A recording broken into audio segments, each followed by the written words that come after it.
And they went, "We not know how." "But you did it." And they went, "Yeah, well, I know he job. He know I job. I know he job, he know he job, he know I job." Where did you learn your English? The Somerset School of English, perhaps? "Oh, you know he job." And that was it, that was the level of it. But they could do business, and why? Because of that, really.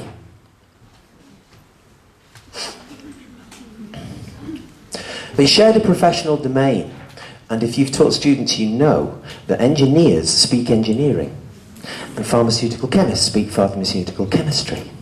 And they know they're on the same wavelength. They know what they're talking about, even though they didn't. They just used notes. They also shared a kind of slang, which I also looked up in the Applied Linguistics Dictionary, for this talk especially. So I hope you appreciate this, because I normally wouldn't bother you with it. Ergolect. Oh, an ergolect is a special kind of slang that only people in a certain type of business use. And very often they know that, even though they haven't got much English. So I discovered that really that is true. Otto Weiss, 21 years ago.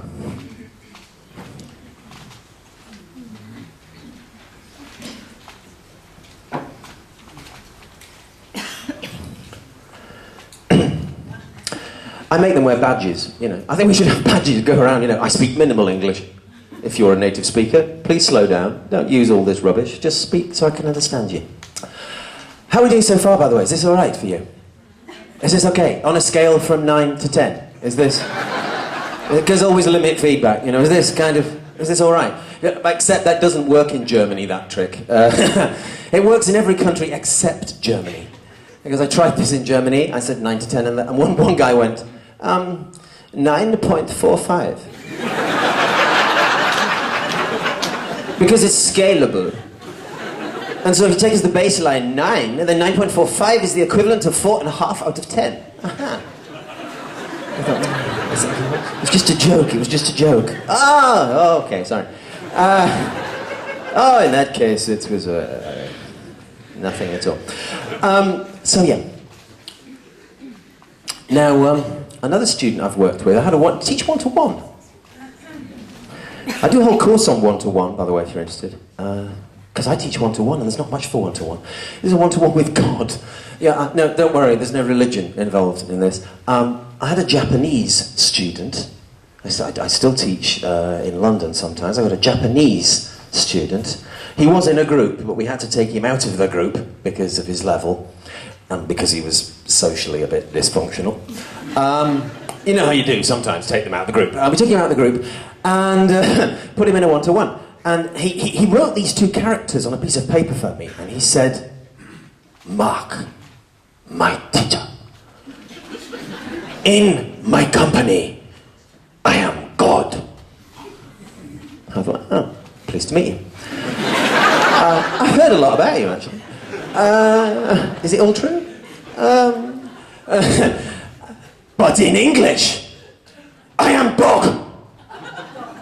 Which I think he assumed was the lowest form of life, you know. For me, one of the highest, but there you are. I thought, yes, oh, I'm sure that's not true, I said. I assure you, it is true. God. And so he said, we have 1 week for language of meetings. You cannot teach language of meetings. 1 week. Impossible for you. So obviously my reputation as a teacher had preceded me. And he knew that I wasn't going to be able to do it. He said, I don't need language of meetings. I am God. I must lead meeting. I thought, well, I can't teach you how to lead a meeting in a week. You know, your English isn't very good, and I don't bloody like you either. Yeah, I mean, I'll do it for money, but, you know, there are limits. I've taken you into a room. That's as far as I'm going. And he said, not necessary. I need to be able to introduce meeting. 1 minute. Perfect English. I introduce. They think I speak English.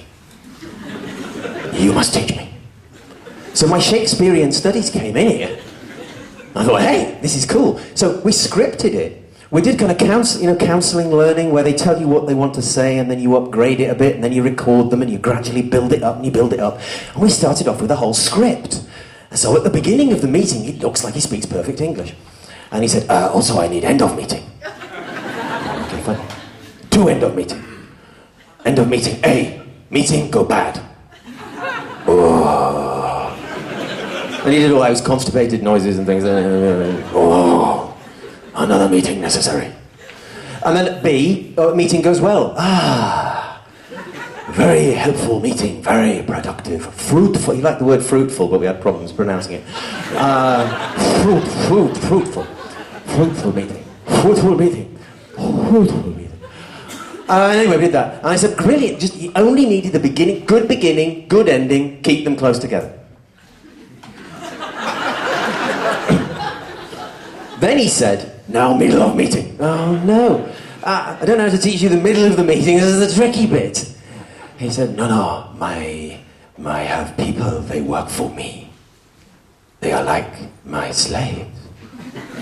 He really said that. They speak good English. Oh, okay. They pass me paper, Japanese. I read, I see, bad point make, I respond. So we just practiced giving him bits of paper that we passed to him, that he looked at and then went, oh. And I mean, you might say, well, this isn't really teaching English as a foreign language, is it, Mark, to be honest? Well, it is really, because this is what he wanted. What he went away with at the end was a product, not a service. I could have spent a week doing, language and meetings, playing CDs, watch a bit of video. He would have gone away with a smattering. He went away with just what he needed, not all the other bits and pieces that he didn't need. And basically, fake it till you make it. And ironically, he learned quite a lot along the way as we were doing this. So we picked it up anyway. Because we are linguistic solutions providers. That's what I think we are. Do you like that? I'm a linguistic solutions provider. Hello.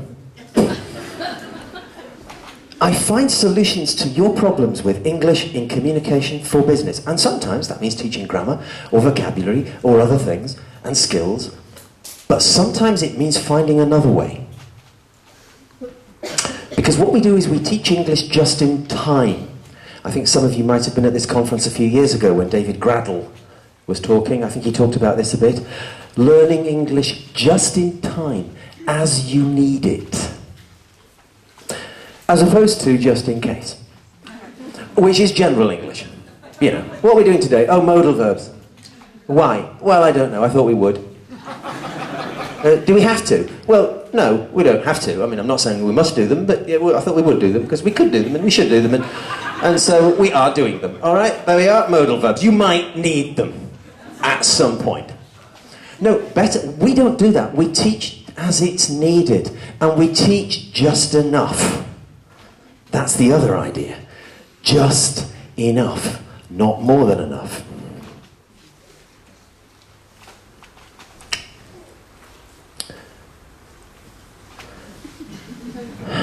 Yeah, I told you I teach a lot of Russians. Anybody here been teaching telephone English? Telephone English. The classic thing, isn't it? Getting through on the telephone. That's what I was doing with these guys. They're all Russian. They came from Nakhodka, which is a freezing part of Russia. And they were doing telephone stuff. And we were doing the usual things, like getting through on the phone. Could I speak to? Hello, and all that. And the only problem was that they got really good at getting through on the phone as long as the person they were getting through to wasn't there. You know what I'm talking about? The sort of, you get through, they're not there, you leave a message and then you call back and that's it. But the problems came when they got through. Because that is when the problems start, isn't it? What was the point of teaching them telephone English when they couldn't use English on the phone after they got through on the phone? And they pointed this out to me, and I said, well, very true. Because they were ringing up and doing things like, you know, hello, can I speak to Mark Powell, please? Yes, just putting you through. Oh, shit. You mean he's there? Yes, yes, just putting you through, won't be a moment. No, niet. You are supposed to say, I'm very sorry, he's in a meeting. Can I take a message? And I say, oh dear. Yes, please take a message. You say, can I have your name, please? I say, yes, it is Yevgeny Vazanstovich. You say, can you spell that for me, please? I say, well, with a great deal of difficulty, but yes. Do you need the whole name or just the last 25 syllables? Got the Yevgeny. Great. So, I mean, that was the point, setting them up for failure. The other thing we did, of course, was fixing appointments on the phone, which I know you've done. Because everybody does it. It's the classic thing, you have to. It's a rite of passage in business English. Sometime you have to do the telephone appointments lesson with a diary, don't you? You know, 2 diaries filled in. You have a diary, I have a diary. My diary's full, your diary's full. We each have 1 nanosecond free in about 3 weeks' time. And then we have a very long conversation while we find out what it is. Hello, what are you doing on Tuesday? On Tuesday I'm seeing my doctor. Oh, nothing serious, I hope. No. Just practicing present continuous for future reference. I mean, the thing is, they could already get through on the... I mean, they could already get through on the phone, but, you know, they weren't using the present continuous, damn it. So we can't have that, can we? No. So they're fixing appointments on the phone. And they said, but Mark, you know, our English so small, our English. We go to fix appointment for meeting, go to meeting. We can't speak at meeting. My English not good enough. I need to fix appointment for 3 years from now. You know, well, what are you doing? 3 years on Tuesday. Now my English good for appointment, but in 3 years I will be B2. It will be good for meeting, you know. So, obviously I wasn't teaching these people just in time. I was teaching them just in case. Oh no. And they spotted that.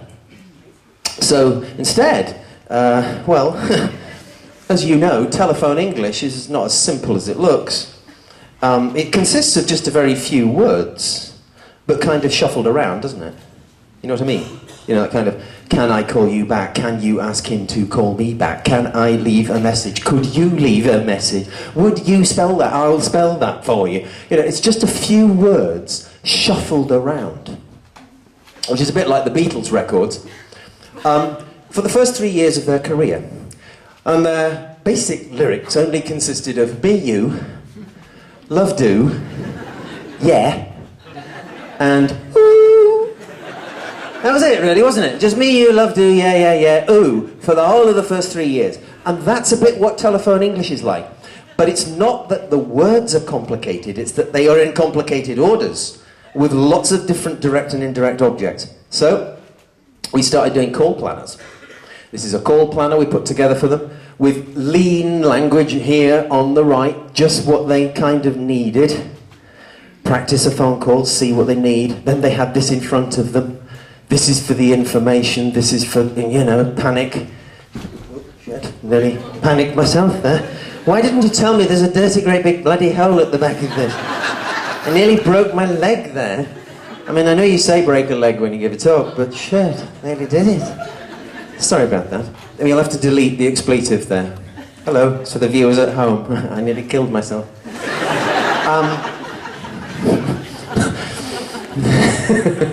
Oh, turn it off, please. Right, anyway, what was I talking about? Can't remember now. Oh, yeah, right, these things. Because getting through on the phone actually is quite quick. It's like, Mark? Yeah, Jeff. Hi, Jeff. That's it. Very often that's it. Getting off the phone, sometimes more of a problem. You know, oh, I'll let you go now. I won't keep you. I'm sure you're very busy. Oh, somebody's just stepped into the office. You know, more difficult. And then we had a call responder. The call responder